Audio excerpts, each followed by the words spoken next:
बच्चों, welcome back to my channel. आज हम करने वाले हैं कार्यपत्र 23 कक्षा 10वीं है, विषय हिंदी है। जो आज हम पढ़ने वाले हैं राम लक्ष्मण परशुराम संवाद।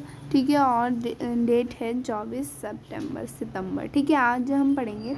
प्यारे बच्चों, आज हम हिंदी साहित्य के महान संत तुलसीदास जी के जीवन की परिचय प्राप्त करेंगे। उनके द्वारा रचित महान ग्रंथ रामचरितमानस, राम लक्ष्मण परशुराम संवाद, ली गई चौपाड़ियों और दोहों की विधिवत अध्ययन करेंगे। ठीक है, चलिए अध्ययन भी करना है हमें, चलिए पढ़ लेते हैं।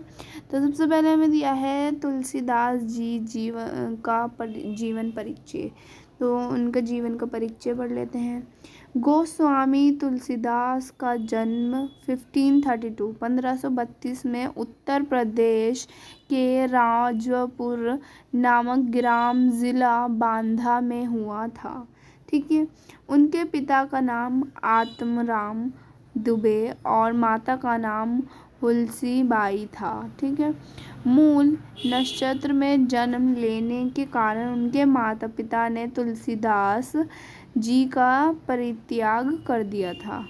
ठीक है, फलस्वरूप एक दासी ने उनका पालन पोषण किया, यानी कि उन्हें दे दिया था और एक दासी ने उन्हें पाल पोस के बड़ा किया था। जनश्रुति के अनुसार तुलसीदास जी की पत्नी उपालंब से वह संसार से विरक्त होकर भगवान राम की भक्ति में लीन हो गई। ठीक है, काशी में रहकर उन्होंने रामचरितमानस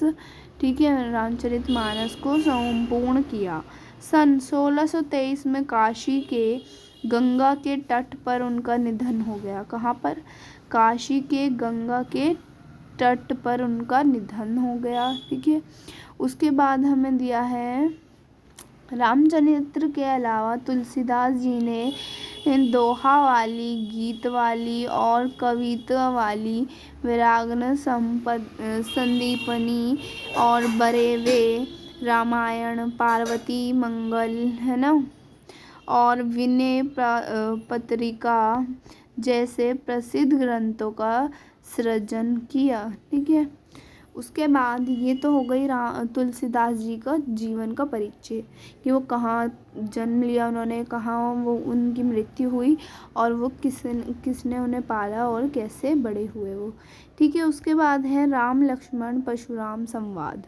इसके बारे में पढ़ लेते हैं। तो नाथ संबोधनु यानी कि भंजी निहारा, जो कि क्या है, होरी ही के एक दास तुम्हारा, आयसु कहा कहिन किन मोही, सुनी से आई बोली मुनि कोही, सेवका सोजो करे सेवकाई, अरी करनी करिए लड़ाई, सुहुन राम जो ही सिवुन तोरो साहब सबानु, राम सो रिपु मयरा। ठीक है, इसके बाद हमें इनके शब्द बताए गए हैं, जैसे कि भावार्थ हमें बताए गए हैं, इनके शब्दार्थ मतलब बताए गए हैं।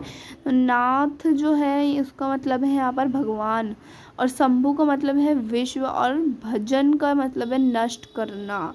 ठीक है, मोही यानी कि मोह में, और रिसाई यानी कि गुस्सा, सेवक यानी कि दास, भक्त। ठीक है, उनका कोई भक्त, और अरी का मतलब हो गया यहाँ पे शत्रु यानी कि दुश्मन। ठीक है, उसके बाद लड़ाई का हो गया मतलब लड़ाई। ठीक है, आगे पढ़ते हैं। आगे हमें इसका भावार्थ दिया गया है, चलिए भावार्थ पढ़ लेते हैं। जैसे कि पहली लाइन में बोला था, नाथ संबोधनु भंजी निहारा, यानी कि सरिता के स्वंसर में आए राम ने जब शिव की धनुष को प्रियंचा चढ़ाकर तोड़ दिया, तो हायरकेयी एक दास तुम्हारा, आयसु कहा कहिन किन मोही, यानी कि तो उसके शिव भक्त परशुराम जी अत्यंत क्रोधित हो गए, और जब वे क्रोधित स्वयंवर सभा में पहुँचे तो श्री राम ने उनके प्रश्न का उत्तर अत्यंत विनम्र भाव से देते हुए बोले, सुनी रिसाई बोलूं मुनि को ही, सेवक सो जो करे सेवकाई, अरि करनी करी करी आए लड़ाई।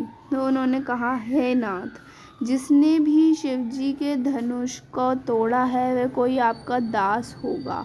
ये सुनकर क्रोधी परशुराम को गुस्सा करते हुए बोले कि ऐसा आपने किस मोह में आकर कहा।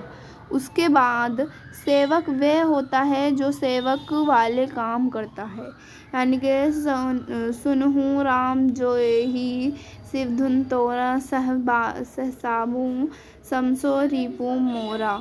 ठीक है। उसके बाद शत्रुता के कार्य करने वाला लड़ाई, यानी कि लड़ाई ही होती है।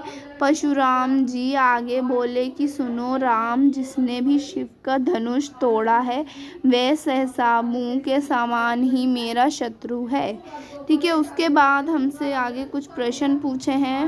फिर उसके बाद अब यहाँ पर है, चलो अब उपरोक्त के आधार पर कुछ प्रश्न हल करते हैं। कुछ क्वेश्चन हमसे पूछे गए हैं। जैसे कि पहले प्रश्न पूछा है, तुलसीदास जी द्वारा रचित ग्रंथ नहीं है, कि इनमें से कौन सा उन्होंने जो है रचित ग्रंथ उनका नहीं है। तो पहला ऑप्शन है विनय पत्रिका, नहीं।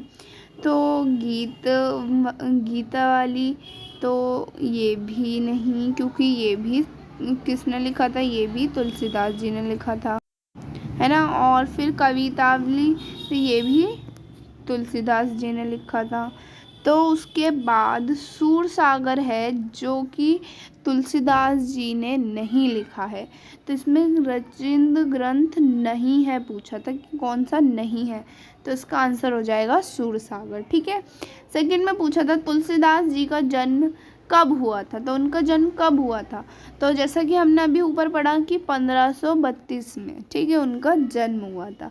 सीता के स्वयंवर में टूटने वाला धनुष किसका था, किसका धनुष टूटा था, शिव का, जनक का, दशरथ का, इनमें से किसी का नहीं। तो वो किसका था, शिव का धनुष टूट गया था, किसके, सीता के स्वयंवर में। उसके बाद सहसबाहु किसका शत्रु था, तो सहसबाहु परशुराम का शत्रु था, क्योंकि उन्होंने ही कहा था कि जिसने भी शिव का वो धनुष तोड़ा है वो मेरा दुश्मन है, मेरा शत्रु है। तो ये बात परशुराम ने बोली थी, तो इसलिए परशुराम इसका आंसर हो गया। पहले का 4th, दूसरे का भी 4th, तीसरे का 1st और चौथे का 3rd। तो बच्चों यही थी हमारी आज की वर्कशीट। आपको मेरी वीडियो पसंद आई तो प्लीज़ लाइक ज़रूर कीजिएगा, चैनल को सब्सक्राइब कीजिएगा। Thanks for watching my video.